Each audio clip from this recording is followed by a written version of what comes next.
বর্তমান আচার্যদের দাদা সকলের চরণে আমার শতকোটি প্রণাম এবং এখানে উপস্থিত সকল মায়েদের আমার রাজনৈতিক জয়গুরু জানিয়ে আজকের এই মহতী মাতৃ সম্মেলনে আমি ঠাকুর এবং বড় মার সম্বন্ধে কিছু বলবো।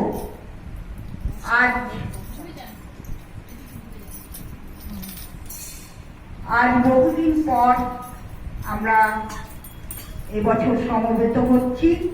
এতদিন ভার্চুয়াল সৎসঙ্গ মাতৃ সম্মেলন হয়েছে। এই ভার্চুয়াল সৎসঙ্গের মাধ্যমে আমরা বিশ্বের দরবারে দয়ালের কথা পরিবেশন করতে পেরেছি এবং বহু মানুষের সঙ্গে আমাদের পরিচিতি বেড়েছে। আজ এই মাতৃ সম্মেলন যে বাড়িতে হচ্ছে সেই বাড়ি আমার ব্যক্তিগতভাবে আমার কাছে এই বাড়ির খুব মহত্ব আছে। কারণ কি, এই বাড়ির তন্ডাদির চেষ্টায় আমি সপরিবারে দীক্ষিত হয়েছি এই বাড়িতে বসেই। তাই এই বাড়ি আমার কাছে একটা স্মরণীয় জায়গা।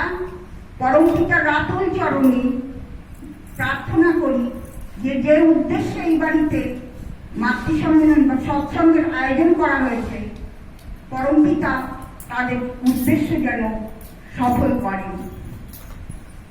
শ্রাবণ মাস, কখনো টুকটাক বৃষ্টি পড়ছে, কখনো বা মুষলধারে বৃষ্টি পড়ছে। এই শ্রাবণ মাস আমাদের মায়েদের একটা পাবন মাস। 1301 সালে 14ই শ্রাবণ কৃষ্ণা দ্বাদশী তিথিতে এই ধরনীর বুকে অবতীর্ণ হয়েছিলেন শ্রী শ্রী বড় মা। আজ ঘরে ঘরে এই লক্ষ্মী মাকে নিয়ে আমরা আনন্দ করছি। বড় মা ছিলেন নারী জাতির মুক্ত প্রতিভূ, নারায়ণী লক্ষ্মী এবং শ্রী শ্রী ঠাকুর অনুকূল চন্দ্রের লীলা সঙ্গী। বড় মাকে বাদ দিয়ে যেমন ঠাকুরের কথা বলা হয় না, তেমন ঠাকুরকে বাদ দিয়েও বড় মার কথা ভাবা যায় না। বড় মা এবং ঠাকুর ছিলেন একে অপরের পরিপূরক। শ্রী শ্রী ঠাকুরের কথা কি বলবো, মহাসমুদ্রের যেমন কোনো কুল কিনারা হয় না, তেমন শ্রী শ্রী ঠাকুরের কথা বলে শেষ করা যায় না। তার যে কৃপা আমরা পেয়েছি বা আমাদের বহু পুণ্যর ফলে, বহু জন্মান্তরের তপস্যার ফলে আমরা শ্রী শ্রী ঠাকুরকে পেয়েছি। তিনি প্রত্যেকটা জিনিস আমাদের বুঝিয়ে দিয়েছেন কিভাবে চলতে হয়, কিভাবে বলতে হয়।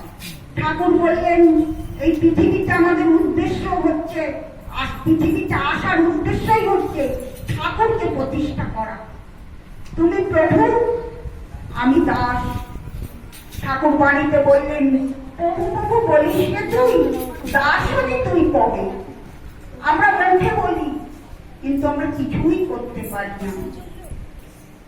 দেওঘরে দুই দাদা থাকতেন, শৈলেন্দা আর শরৎদা।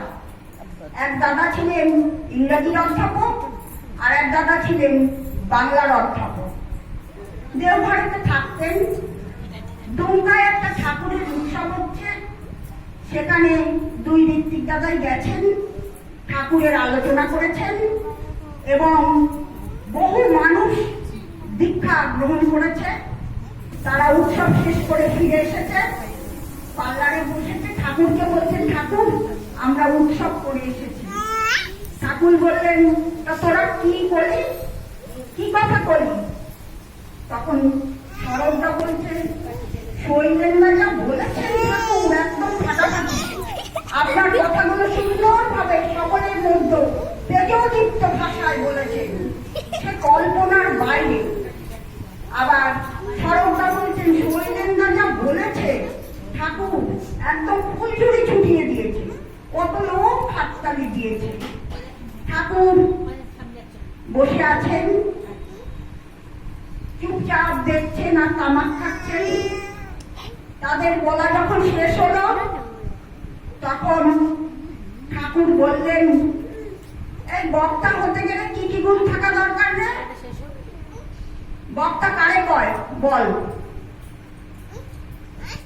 স্টেজ ফাটিয়ে দিয়ে এসছে ঠাকুরের আলোচনা করে দুই দাদা, আর ঠাকুর একই প্রশ্ন করছেন যে বক্তা কারে কয়? দুই দাদা দুইজনের দিকে মুখ চাই করছেন, উত্তর কি দেবেন জানা নেই তো। ঠাকুর তখন বুঝিয়ে বললেন যে বক্তা হতে গেলে তিনটে গুণের দরকার। প্রথম হচ্ছে সেন্টিমেন্ট, মানে ভাবের দরকার। দ্বিতীয় হচ্ছে তথ্য ঘটনাবলী জানা দরকার।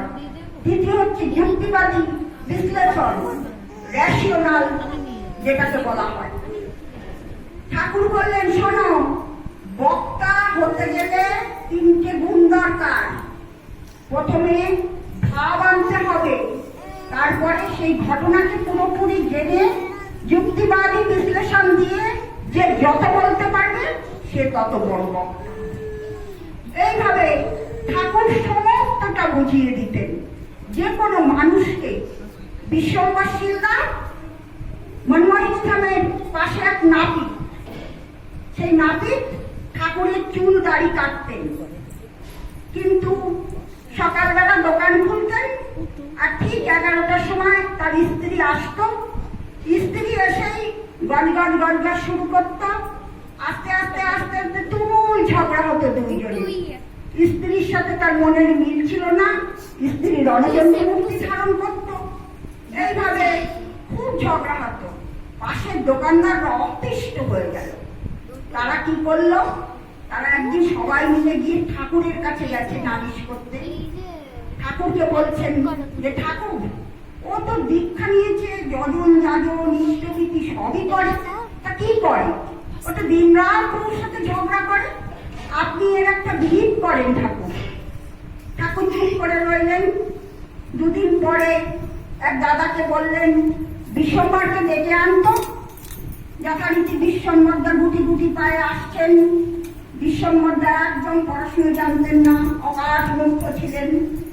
বিশ্বম্বরদা এলেন, কিন্তু ঠাকুর তাকে কিছুই জিজ্ঞাসা করলেন না যে তার নামে নালিশ করে গেছে বা কিছু কথা জিজ্ঞেস করলেন না।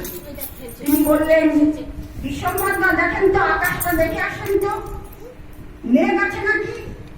বিশ্বম্বরদা যথারীতি আকাশ দেখতে গেলেন এবং আকাশ মেঘ জমেছে। তিনি এসে বললেন, ঠাকুরের কাছে দাঁড়ালেন। ঠাকুর বললেন, বৃষ্টি হবে না রে? বিশ্বম্বরদা বললেন, হলেই হতে পারে ঠাকুর, বৃষ্টি হলেই হতে পারে। বিশ্বম্বরদা বলার সাথে সাথে প্রচন্ড কালো মেঘ করে বৃষ্টি আসলো। লীলাময়ের লীলা বোঝা মুশকিল। আগে লীলা করেন গোড়া রায়, কোনো কোনো ভাগ্যবান দেখিবারে পায়। ঠাকুর এক লাফে বিছানার থেকে উঠে, মুড়ে শালা, তুই এত বড় সায়েন্টিস্ট, এত বড় আবহাওয়া, তুই বললি আর বৃষ্টি শুরু হয়ে গেল। বাবা, তুই তো বিশাল পণ্ডিত মানুষ, তা তুই যদি এত বড় সায়েন্টিস্ট হোস, তাহলে ওই মূর্খ সূর্খ বইয়ের সাথে, স্ত্রী লোকের সাথে ঝগড়া করিস কেন? ঝগড়া করে টাইম নষ্ট করিস কেন? আমূল পরিবর্তন আসলো বিশ্বম্বরদার জীবনে। তিনি দোকানে আসতেন, তার স্ত্রীও আসতো, গজগজ গজগজ করতো, কিন্তু বিশ্বম্বরদার ঝগড়া করতেন না। কয়েকদিন পর স্ত্রী যখন বাড়ি গেছে, তখন দোকানদাররা তার কাছে গিয়ে বলছে যে বিশ্বম্বরদা কি ব্যাপার হলো, আর ঝগড়াঝাটি করেন না? বলছে, দূর, আমি পণ্ডিত মানুষ, ঠাকুর বলেছে আমি পণ্ডিত মানুষ, আমি আবহাওয়িক, তা আমি ওই মূর্খ মানুষের সাথে কেন ঝগড়া করে টাইম নষ্ট করবো? এইভাবে ঠাকুর মানুষের পারবতাকে উন্নীত করে তাকে খাঁটি মানুষে তৈরি করত। একটা ডাস্টবিন থেকে একটা মানুষকে তুলে এনে ঠাকুর তার ভালোবাসার দ্বারা তাকে মানুষ করে তুলতেন। অনেক মানুষ ছিল যারা দীক্ষিত নয়, তাদের সমস্ত অভ্যাস ছিল, কিন্তু ঠাকুর তাদের সঙ্গ করতেন। সকলে বলতেন, ঠাকুর আপনি ওদের সঙ্গ করেন কেন? এরা কি কোনোদিন মানুষ হবে? ঠাকুর বলতেন, আমি জানি ফুটো কলসিতে জল ঢাললে সেই জল বেরিয়ে যাবে, কিন্তু জানেন আমি কেন করি? যদি কোনোদিন জল ঢালতে ঢালতে ওই ফুটোতে শ্যাওলা জমে যায়, কটা মানুষ তো অন্তত মানুষ হবে। ঠাকুর আশাবাদী, তিনি আমাদের থেকে অনেক কিছু আশা করেন, আমরা কিছুই করতে পারি না।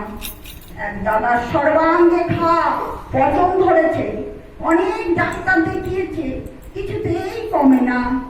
তখন এক গুরু ভাই বললেন যে দাদা আপনি ঠাকুরের কাছে নিবেদন করেন।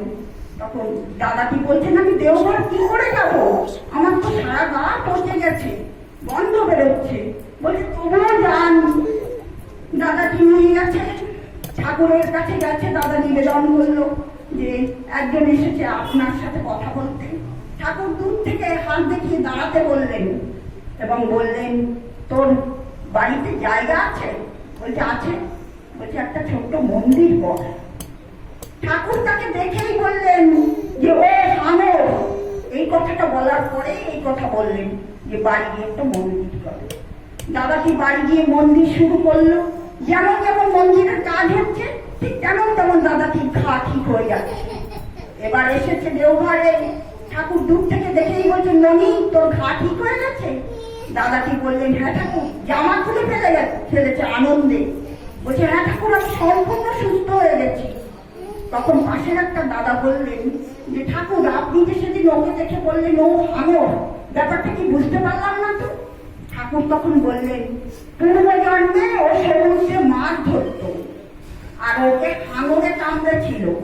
ও তো মাছ ধরে অনেক জীবের হত্যা করেছে, তাই হাঙর তখন কামড়েছিল। সে এই জন্মে তার কর্মফলে ওই হাঙরের বিষটা ওর দেহে ছেয়ে গেছে, ওই জন্য ওর দেহে পচন ধরেছে।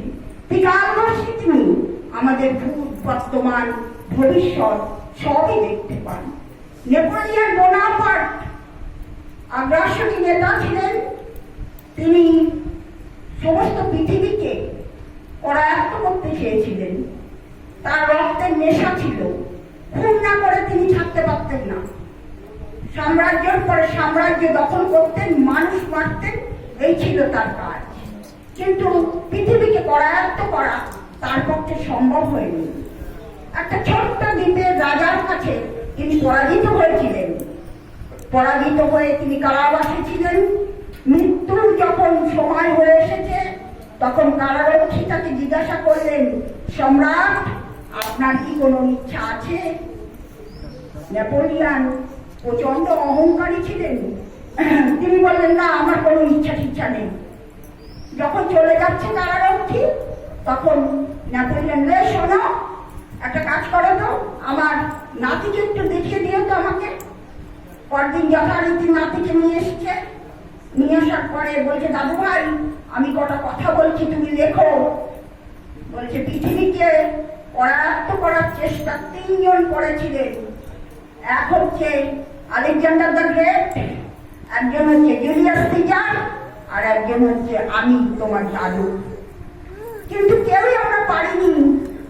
হত্যা লীলা হয়েছে, রক্তাক্ত হয়েছে পৃথিবী, কিন্তু আমরা করায়ত্ত করতে পারিনি পৃথিবীকে। কিন্তু একজন পেরেছে, কে জানো? সে হচ্ছে জিসাস ক্রাইস্ট। যীশু খ্রিস্ট ভালোবাসার দ্বারা পৃথিবীকে জয় করেছিলেন।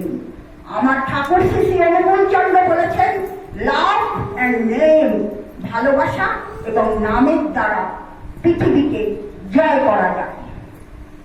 সবশেষে যেটা বলবো সেটা হচ্ছে আচার্য পরম্পরা। আমরা শ্রী শ্রী ঠাকুরকে ধরে একের পর এক আমাদের মাথার পরে গাইডেন্স আছে।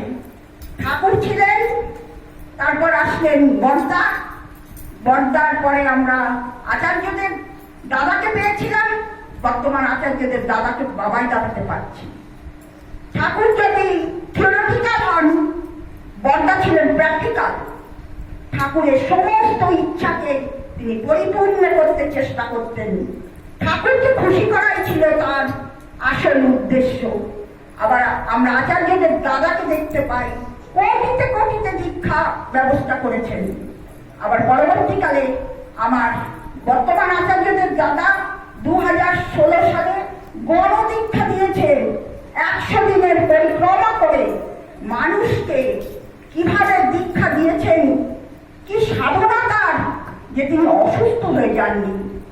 100 দিন, কখনো আসাম কখনো পশ্চিমবঙ্গ, সমস্ত জায়গা ঘুরেছেন, একবার মাত্র খেয়েছেন দিনে তিনি। তাই গুরু পরিবারের সঙ্গ করলে তাদের দেখলে এক দৈবী শক্তির অনুভব হয়। দাদাকে দেখা মানে ঠাকুর কেমন ছিল, ঠাকুরের চলনা কেমন ছিল, সেটা আমরা উপলব্ধি করতে পারি। ঠাকুর এসেছিলেন, বলেছিলেন যে এই এই পৃথিবীতে 108টা মন্দির চাই, কিন্তু এবারের কর্মী সম্মেলনে ঘোষণা করা হয়েছে যে 2 উত্তর 24 পরগনার কলকাতাতেই 108টা মন্দির হয়েছে। ঠাকুর বললেন যে এবার যে আমি আগুন জ্বালিয়ে দিয়েছি, এই আগুনকে ধ্বংস করার ক্ষমতা কারো নেই। যদি কেউ খোঁচাও দেয় তাহলে এই আগুন দাও দাও করে জ্বলবে, আর যদি না খোঁচা দেয় তাহলে তুষের আগুনের মতো যুগ যুগ ধরে এই আগুন জ্বলতে থাকবে আচার্য পরম্পরায়। তাই পরিশেষে বলতে হয়, ইষ্টগুরু পুরুষোত্তম প্রতিগুরু বংশধর রেত শরীরে সুপ্ত থেকে জ্ঞান তিনি নিরন্তর। সবাই ভালো থাকবেন। জয় গুরু।